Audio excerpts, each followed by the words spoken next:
Buen día, bienvenidos a Comentarios al Evangelio. En esta ocasión, celebrando ya el sexto domingo del tiempo ordinario del ciclo C del año litúrgico en el que leemos el Evangelio de San Lucas.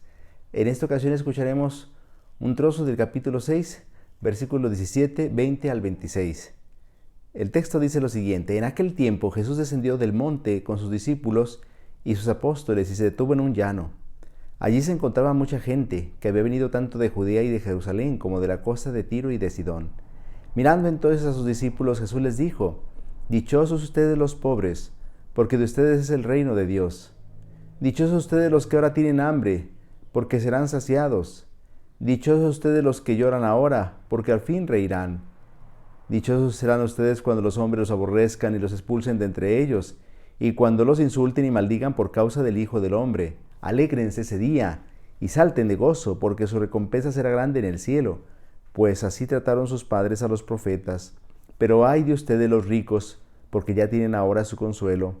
Ay de ustedes los que se hartan ahora, porque después tendrán hambre. Ay de ustedes los que ríen ahora, porque llorarán de pena. Ay de ustedes cuando todo el mundo los alabe, porque de ese modo trataron sus padres a los falsos profetas. Palabra del Señor. Gloria a ti, Señor Jesús. Estimados hermanos, nos encontramos ahora en el corazón del Evangelio, en las bienaventuranzas. Nos dice el evangelista San Lucas que Jesús descendió del monte con sus discípulos y sus apóstoles y se detuvo en un llano. El evangelista San Mateo presenta las bienaventuranzas dichas por Jesús precisamente en un monte. Jesús, como nuevo Moisés, da la nueva ley que va a regir al nuevo pueblo de Dios.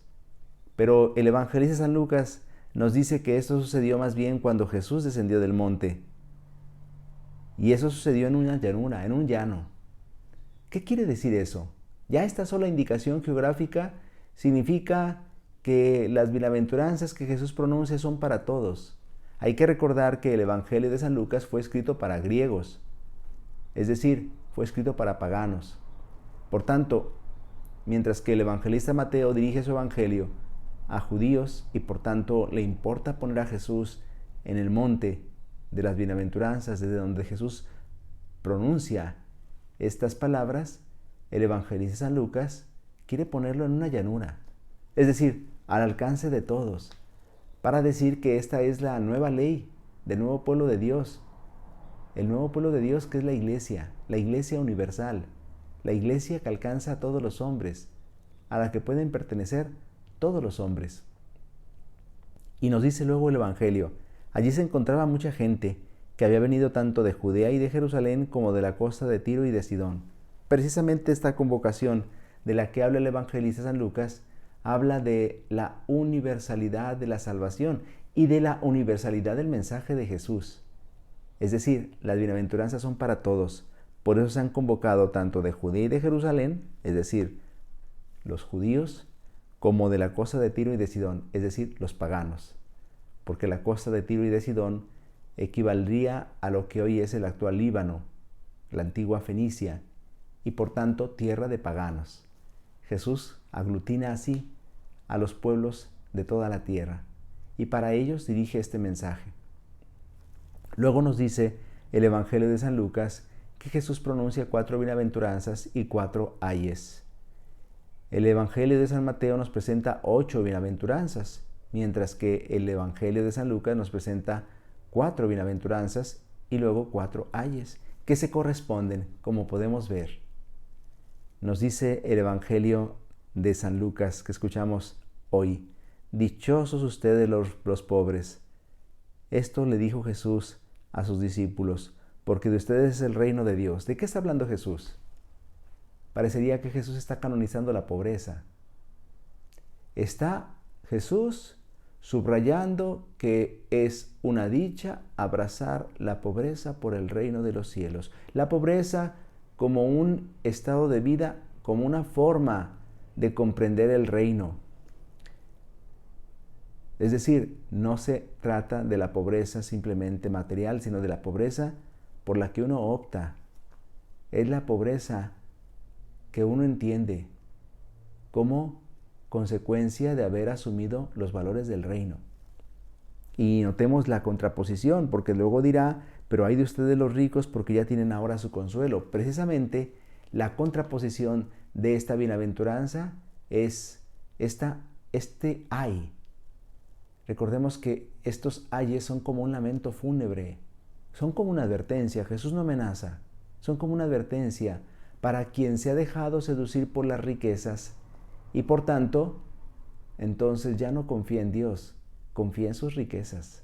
Por eso veamos la correspondencia entre la dicha de quien ha optado por la pobreza como un estilo de vida en el que Dios está en el centro y este lamento de Jesús hacia la riqueza de quienes han hecho a un lado a Dios para confiar en sus bienes. Veamos la segunda bienaventuranza. Dichosos ustedes los que ahora tienen hambre porque serán saciados. Y se corresponde con la que dice, ay de ustedes los que se hartan ahora porque después tendrán hambre. ¿De qué está hablando Jesús? Nuevamente no nos movemos solamente en el plano material, nos movemos en un plano que es más profundo, un plano espiritual. Dichosos ustedes los que ahora tienen hambre, hambre de justicia, hambre de verdad, hambre de solidaridad, hambre de paz en el mundo. Dichosos los que tienen hambre de que haya más hermandad y fraternidad en el mundo. Dichosos los que tienen hambre de que se respete la vida humana desde el comienzo y hasta su fin. Esta hambre que nos lleva pues a aspirar a no conformarnos con el mundo en el que vivimos, marcado por la injusticia, por el pecado, por la maldad. Y por eso entonces se corresponde este ay de ustedes los que se hartan ahora, es decir, los que no tienen hambre de que este mundo cambie, los que se han conformado con esta forma de vida, los que se benefician incluso de esta sociedad en la que vivimos, marcada por los antivalores que hay en el mundo. Y luego viene la tercera bienaventuranza. Dichosos ustedes los que lloran ahora, porque al fin reirán. ¿Qué se corresponde con ay de ustedes los que ríen ahora, porque llorarán de pena? Es evidente que aquí hay una enseñanza muy clara. Dichosos ustedes los que lloran ahora. ¿Qué es lo que puede llevar a los hombres a llorar? La necesidad, el hambre, la guerra que hay en el mundo. Este sentido perdido de humanismo que se vive en la humanidad. Terrible, que lleva pues a despreciar la vida humana y que lleva a exaltar otro tipo de valores. Dichosos ustedes los que lloran ahora. ¿Qué puede llevar a los hombres a llorar ahora? Llorar por la maldad que vemos en el mundo y que parece no conmover a nadie. Llorar también por las injusticias, llorar por la corrupción, llorar por tantos males que hay en el mundo y que podrían evitarse. Llorar por las guerras olvidadas, llorar por los conflictos fratricidas, llorar por la falta de sensibilidad en la que nos sume a veces esta sociedad nueva en la que vivimos, que se ufana de adelantos, pero que al final nos tiene sumidos en una falta de humanismo terrible. Esto es lo que nos debe llevar a llorar. Y por eso Jesús dice, hay de ustedes los que ríen ahora, los que gozan con la destrucción, con el mundo injusto en el que vivimos, los que gozan y se ríen porque se sienten beneficiados por este estado de cosas. Hay de ustedes. Jesús otra vez está diciendo un lamento por aquellos que se están conformando con una forma de ser del mundo que desgraciadamente está conduciendo al mundo a su destrucción. Y sin embargo hay quienes gozan por esto, hay quienes se sienten felices por esto. Pues hay de ustedes los que ríen ahora, los que ríen por eso. Y finalmente dice Jesús, dichosos serán ustedes cuando los hombres los aborrezcan y los expulsen entre ellos, cuando los insulten y maldigan por causa del Hijo del Hombre. Alégrense ese día y salten de gozo, porque su recompensa será grande en el cielo, pues así trataron sus padres a los profetas. Pero esa bienaventuranza se contrapone con la que dice: ay de ustedes cuando todo el mundo los alabe, porque de ese modo trataron sus padres a los falsos profetas. Es decir, ser perseguidos por causa de Cristo, motivo de bienaventuranza. Ser perseguidos por causa del Señor, motivo de bienaventuranza. Ser perseguidos por ser fieles a los valores del reino, motivo de bienaventuranza, motivo de felicidad. ¿Qué es lo que nos hace dichosos? ¿Qué es lo que nos hace felices? Es lo que nos tendríamos que preguntar.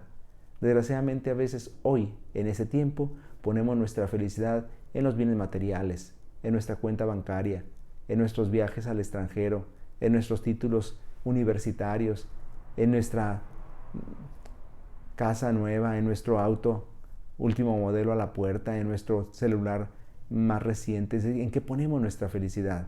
Y Jesús nos está invitando a vivir según la lógica del reino, mirar lo que verdaderamente hace feliz al hombre, poner nuestra atención en los valores del reino.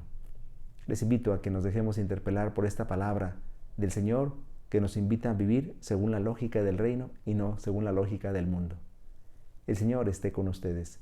La bendición de Dios Todopoderoso, Padre, Hijo y Espíritu Santo, descienda sobre ustedes y los acompañe siempre. Si Dios lo permite, nos vemos la próxima semana. Que pasen un feliz día del Señor.